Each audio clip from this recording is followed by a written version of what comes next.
Hi I am Rahul और welcome on my channel UPSC at the rate NCERT. जैसा कि मैं विजन टेस्ट सीरीज डिस्कस कर रहा हूँ फॉर द यूपीएससी पीटी 2023 के लिए। अब 5 मंथ शेष बचे हैं। तो हम 14 टेस्ट डिस्कस कर चुके हैं। आज मैं 15 डिस्कस करूँगा, जो कि रिवीजन टेस्ट है। इसमें पॉलिटी एंड मॉडर्न इंडिया का डिस्कशन होगा। 15 नंबर टेस्ट। तो स्टार्ट करते हैं। पहला question. In January 1913, before the launching civil disobedience movement, Mahatma Gandhi presented an 11-point ultimatum to Lord Irwin. Which of the following were included in the ultimatum? तो पहला है reduction of rupee sterling exchange ratio, yes. दूसरा abolition of the salt tax, yes. तीसरा है reserve coastal shippings for Indians, yes. And fourth है rejection of postal reservation bill, no. ये accept की बात किया गया था, accept of the postal reservation bill, तो ये गलत है। फोर्थ 1, 2 एंड 3 राइट है। 11 जो पॉइंट अल्टीमेटम था उसमें कुछ और थे, जैसे कि रिड्यूस करने की बात की गई थी expenditure of the army and the civil servants by 50% लगभग घटाने की बात। दूसरा अदर था रिफॉर्म्स इन सीआईडी में रिफॉर्म की बात की गई थी। एंड थर्ड था चेंज आर्म एक्ट की चेंज करने की बात की गई थी। एंड रिलीज पॉलिटिकल प्रिजनर्स को रिलीज करने की बात की गई है, जिसमें भगत सिंह, सुखदेव, ये सब लोग थे। और इसके बाद इंट्रोड्यूस टेक्सटाइल प्रोडक्शंस, ठीक है, इसके बारे में भी था। एंड लैंड रेवेन्यू को रिड्यूस करने की बात की गई थी 50% लगभग। तो इस प्रकार 11 जो है 11 पॉइंट अल्टीमेटम था, बट नो पॉजिटिव रिस्पांस आया था। तो गांधी जी ने सिविल डिसोबीडियंस मूवमेंट स्टार्ट किया था। ओके, तो ये सब फैक्ट था, याद रखना। जो कि साबरमती टू दांडी के लिए मार्च करते हैं गांधी जी। और दांडी में जब नमक सॉल्ट जो है लॉ का उल्लंघन करते हैं, उसी के साथ शुरू होता है civil disobedience movement. Across India होता है। ओके, तो ये था पहला क्वेश्चन। दूसरा चलते हैं। दूसरा है which of the statements is correct regard with regard to the Kodavas. तो बेसिकली ये है they are the permitted to carry firearms without ये लाइसेंस। ओके, बेसिकली ये कुर्ग जिले कर्नाटक से रिलेटेड है। कोडावा एक टक्के लैंग्वेज से रिलेटेड है। ओके, तो ये याद रखना, ये कैरी आर्म फायर आर्म की बात करता है। एंड थर्ड पे चलते हैं। थर्ड है consider following pairs personality and positions held की बात करता है। पहला है मालिनी चौधरी, इसके सामने दे रखा है general secretary All India Congress किसान सभा, नो। जो जनरल सेक्रेटरी ऑल इंडिया किसान सभा था, इसके जो सेक्रेटरी थे वो थे एनजी रंगा। ओके, तो पहला गलत है। और मालती चौधरी बेसिकली ये उत्कल प्रोविंशियल किसान सभा से संबंधित थी, जो कि 1930 में इस्टेब्लिश हुआ, तो ये फैक्ट याद रखना। दूसरा है अल्लादी कृष्णा स्वामी अय्यर, ये member of the constituent assembly में थे, यस, जिसको लीड कर रहे थे B R Ambedkar. And third है एनएम जोशी, ये general secretary All India Trade Union Congress. Okay, तो इसका सही है 2 एंड 3, फर्स्ट रॉन्ग है। Okay, B is the correct. Next move करते हैं फोर्थ नंबर पे। फोर्थ नंबर है in the context of British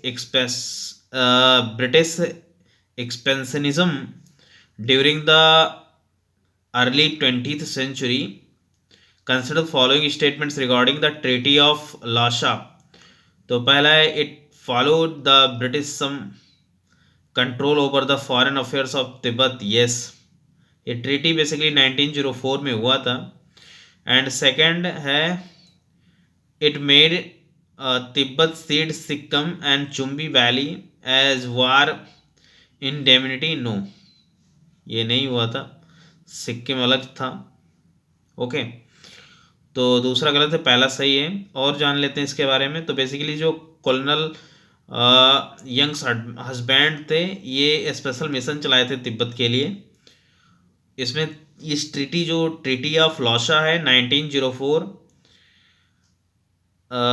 ये बेसिकली इसमें तिब्बत रिस्पेक्ट करेगा the frontier of Sikkim, Sikkim की रिस्पेक्ट करेगा.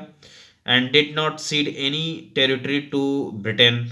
ओके, तो ये सब बात की गई थी इसमें. तो only one is right. Next move करते हैं 5th नंबर पे. 5th है consider the following statements regarding the veto power of the president of India. तो पहला है he has no veto power with respect to constitutional amendment bill. Yes. दूसरा है he enjoy pocket veto with respect to state legislations. Yes. तीसरा है he did not have the power to exercise qualified veto. Yes. ठीक है, तो ये सब है आर्टिकल जो. तो तीनों सही है इसमें, 1, 2 and 3. D is the correct. और कुछ जान लेते हैं, जैसे कि आर्टिकल जो 111 है उसमें पॉकेट एंड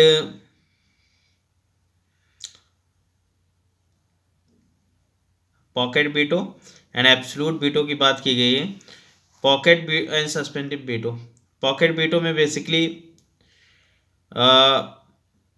जो है पेंडिंग में प्रेसिडेंट डाल लेते हैं, और सस्पेक्टिव वीटो में रिकंसिडरेशन के लिए भेजा जाता है, जो कि मनी बिल पे लागू नहीं होता. एंड जो एब्सोल्यूट वीटो है ये without hold any assents. Okay, तो ये 3 प्रकार के वीटो हैं, pocket veto, suspensive veto and absolute veto. ये तीनों वीटो हैं. तो इसमें 1, 2 and 3 is right. Next move करते हैं 6 नंबर पे. 6 नंबर है which of the following states the president enjoy the power to direct that an act of parliament does not apply to a tribal areas autonomous district in the state or apply with the specified modifications and exemptions. तो ये basically Meghalaya, Tripura and Mizoram में लागू होगा. Assam and Arunachal Pradesh में लागू नहीं होगा. यहाँ पर गवर्नमेंट का ऑर्डर होगा, पावर है.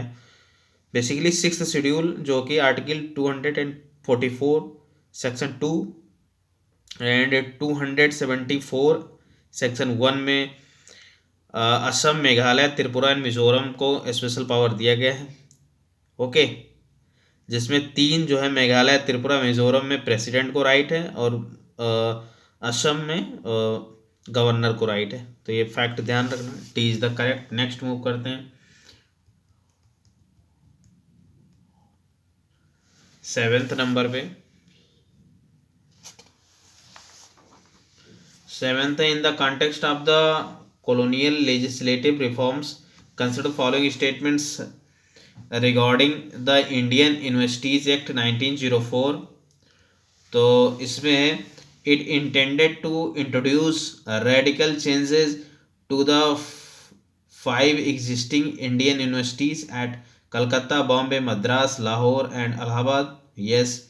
दूसरा it envisaged an enlargement of the functions of the universities. And third है it conferred powers on the government to make changes to the regulations passed by university senates. Yes. तो 1, 2 and 3 तीनों right है इसमें. Basically ये Lord Curzon के समय आया था. ठीक है, ये 5 साल के लिए 5 लाख रुपए ग्रांट दिया गया था इसमें. तो 1 and 2, 3 all is right. Next move करते हैं 8 नंबर पे. 8 क्या कहता है, who among the following has the authority to fix the borrowing limit upon the security of the consolidated fund of India by union government. Okay, तो limit upon the security. Okay, तो ये basically parliament जो है consolidated fund को limit करेगा, तो ये ध्यान रखना, parliament C is the correct. Next move करते हैं 9 नंबर पे। 9 number which of the features given below the represent the federal nature of the Indian constitution. तो ये basically federal nature, independent judiciary and rigidity of constitution. तो 2 और 3 is right, क्योंकि ये federal nature है। फेडरल नेचर में कुछ और नेचर होते हैं जैसे कि dual polity, centre in state, and written constitution, जो रिटन कॉन्स्टिट्यूशन होता है वो भी एक फेडरल का नेचर है। Division of power, supremacy of the constitution, by cameralism, तो ये सब जो है फेडरल नेचर है। और यूनिटरी नेचर क्या है? यूनिटरी नेचर में सिंगल कॉन्स्टिट्यूशन आता है, okay, and all India services like UPSC. इसके साथ और जैसे strong centre, states not destructive in nature, okay, indestructive in nature, and single constitution होगा, फ्लेक्सिबिलिटी ऑफ द कॉन्स्टिट्यूशन होगा, all India services, emergency provision, single citizenship, all of the unitary nature. Okay, next move करते हैं 10 number पे। तो इसका D सही था, 2 और 3। नेक्स्ट मूव करते हैं 10th नंबर पे। 10th है with respect to right to information RTI act 2005 consider the following statements. तो पहला है आरटीआई 2005 के बारे में पूछ रहा है। तो पहला है citizen can seek any information that the government can disclose to the parliament of India, yes. दूसरा, ये person who want to receive any information under RTI act can make a request in writing only in the English और Hindi, no. ये other official language of an area, वहाँ के क्षेत्र का local language भी use कर सकते हैं। And mandate timely response with in the 30 days के अंदर रिस्पॉन्स करना होगा, तो ये सब याद रखना। तो इसमें ये is correct, only 1। Next move करते हैं 11 नंबर पे। In the context of temple entry movement during freedom struggle consider following statements regarding the Kalaram temple satyagraha. तो पहला है it was started under the guidance of doctor BR Ambedkar. Kalaram temple satyagraha के बारे में पूछ रहे हैं, जो कि टेम्पल एंट्री मूवमेंट था। तो ये बेसिकली BR अम्बेडकर के द्वारा इस्टेब्लिश किया गया था, मतलब स्टार्ट किया गया था। तो पहला सही है। दूसरा, Mahatma Gandhi urged depressed classes to withdraw from the Kalaram temple satyagraha, ये भी सही है। थर्ड है satyagraha was not successful in its objective of gaining entry to the temple for depressed class, yes. तो ये तीनों सही है। ये बेसिकली 1930 नासिक में हुआ था, तो इसको ध्यान रखना। 1, 2 और 3 ऑल इज राइट। अब फिर नेक्स्ट मूव करते हैं 12 नंबर पे, जो कि इंटर स्टेट काउंसिल के बारे में बात कर रहा है। तो देखते हैं, consider following statements with regard to inter state council. तो पहला है the council has the duty of inquiring into and advising upon dispute which may have arisen between states, yes। दूसरा, parliament by law define nature of the duties to be performed by the inter-state council, no। ये president के order पे decide किया जाएगा, ठीक है, parliament नहीं। तो दूसरा गलत है। थर्ड है the recommendations of the council are only advisory in nature and are not binding on the parties, yes. Binding नहीं होता, तो इसमें सी सही है, 1 और 3। नेक्स्ट मूव करते हैं 13 नंबर पे। Consider following pairs, peasant worker and founders के बारे में पूछ रहा है। तो इंडियन पीजेंट इंस्टीट्यूट तो एनजीरंगा का था, यस, गुंटूर डिस्ट्रिक्ट से संबंधित थे एनजीरंगा, तो ये ध्यान रखना। दूसरा है उत्कल प्रोविंशियल किसान सभा, ये उड़ीसा में 1930 में हुआ था। मालिनी चौधरी जो है इसको लीड कर रही थी, फाउंडर थी। एंड थर्ड है national trade union federations, NTUF 1920, MN Joshi ने स्टार्ट किया था। एंड फोर्थ है इंडिपेंडेंट लेबर पार्टी, तो ये MN रॉय ने नहीं, डॉक्टर BR अम्बेडकर ने 1936 में स्टार्ट किए थे। तो ये बेसिकली पूछ रहा है कौन कौन सही है, तो इसमें 3 पेयर सही है ऊपर वाले। ओके, तो ये ध्यान रखना। फिर नेक्स्ट मूव करते हैं 14 नंबर पे।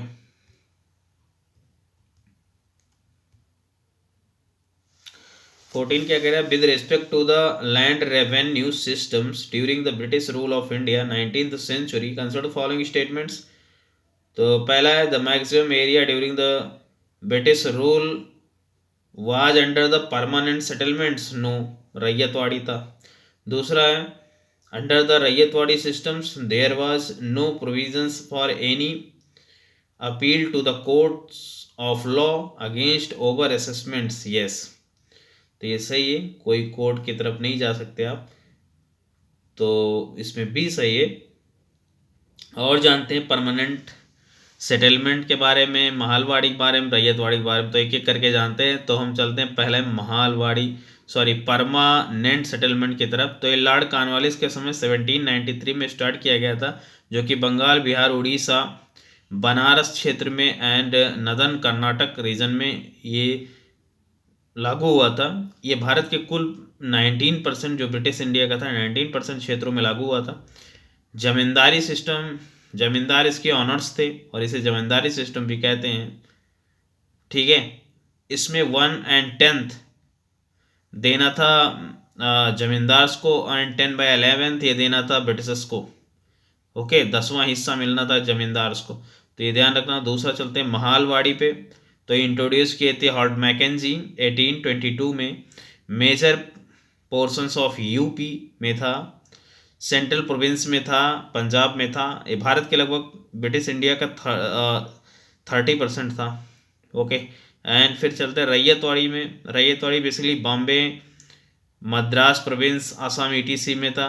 और ये भारत के ब्रिटिश इंडिया का जो था वो 51% था, सर्वाधिक। And every registered holders of land, okay, farmer. रैयत मतलब फार्मर, महालवाड़ी मतलब गांव, परमानेंट सेटल मतलब जमींदार, ये तीनों अंतर हैं। और 2 इविल्स थे इसमें, आवर असेसमेंट करना एंड अनसर्टेनिटी को, ये 2 चीज़ें थी, इविल्स थी। तो बी सही है। नेक्स्ट मूव करते हैं 15 नंबर पे।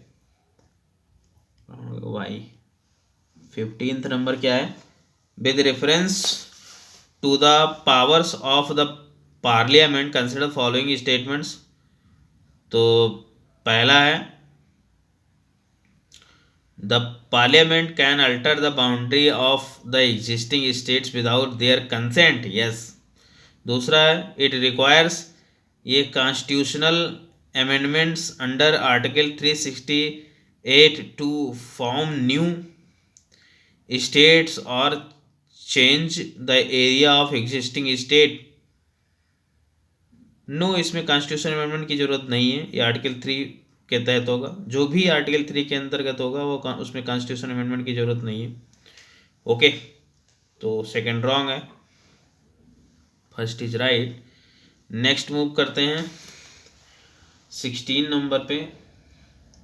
16 क्या कहता है, with reference to the amendments procedures of the Indian constitution consider following statement.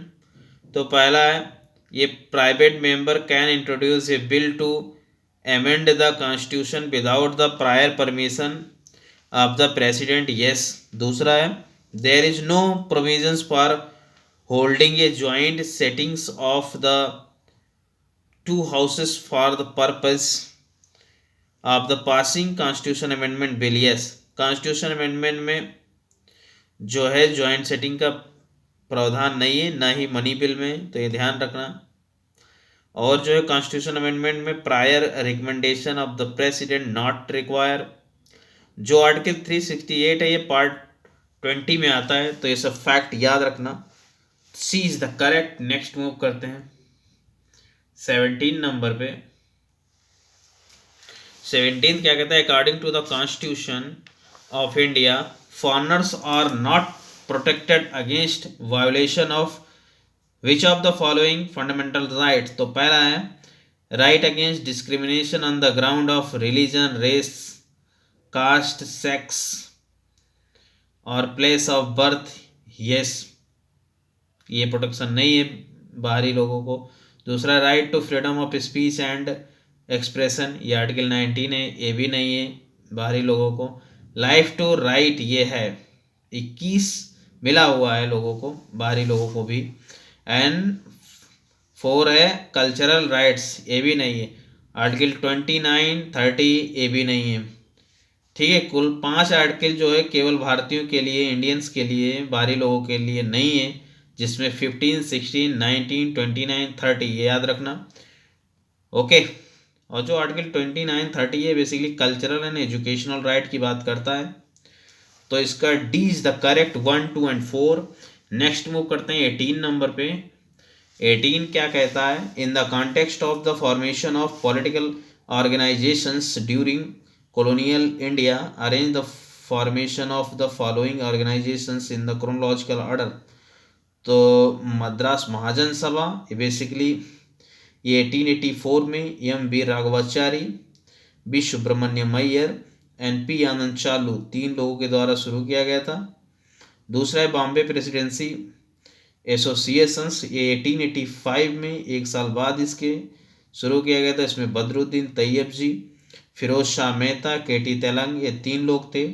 और इसके बाद है British India Association. British India Association basically 2 organisation को मिलकर बना हुआ था, land holder society and British Indian society, दोनों मिलकर इसे बनाए थे 1851 में। ओके, यानी कि सबसे पहले यही हुआ था। इसको जो है ये फर्स्ट पॉलिटिकल ऑर्गेनाइजेशन था इंडिया का। राजा राधाकांत देव इसके प्रेसिडेंट थे एंड देवेंद्र नाथ टैगोर इसके सेक्रेटरी थे। तो ये सब फैक्ट याद रखना। तो इसका क्रोनोलॉजिकल ऑर्डर होगा 3, 1 एंड 2, यानी कि first A is the correct. Next move करते हैं 19 नंबर पे।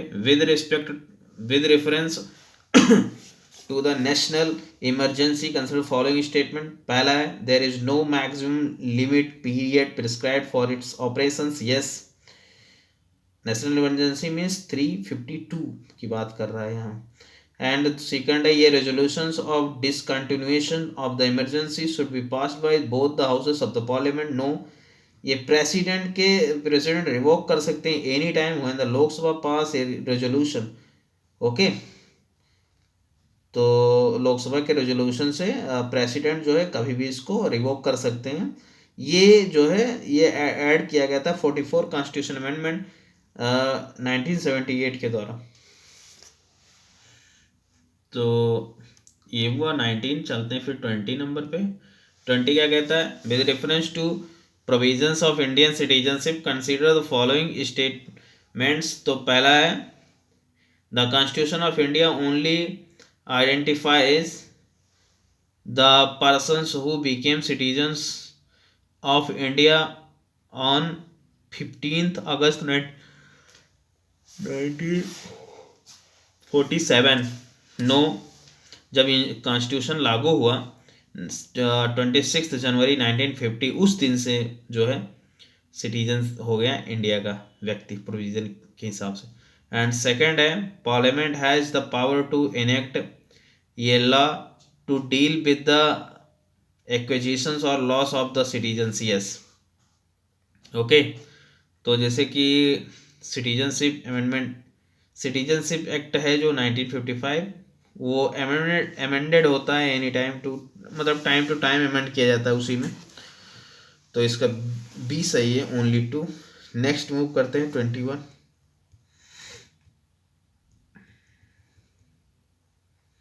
21 एक पैरा दे रखा है, पूछा है कौन है, तो मैं पैरा रीड करता हूँ, आप गेस करो। Consider following passage. He proclaimed that rationalism is our only preceptors and evaluated the contemporary socio-religious practices from the standpoints of social utility and wants to replace faith with rationality. Instead of the depending on the scriptures, he cited the medical opinion against child marriage.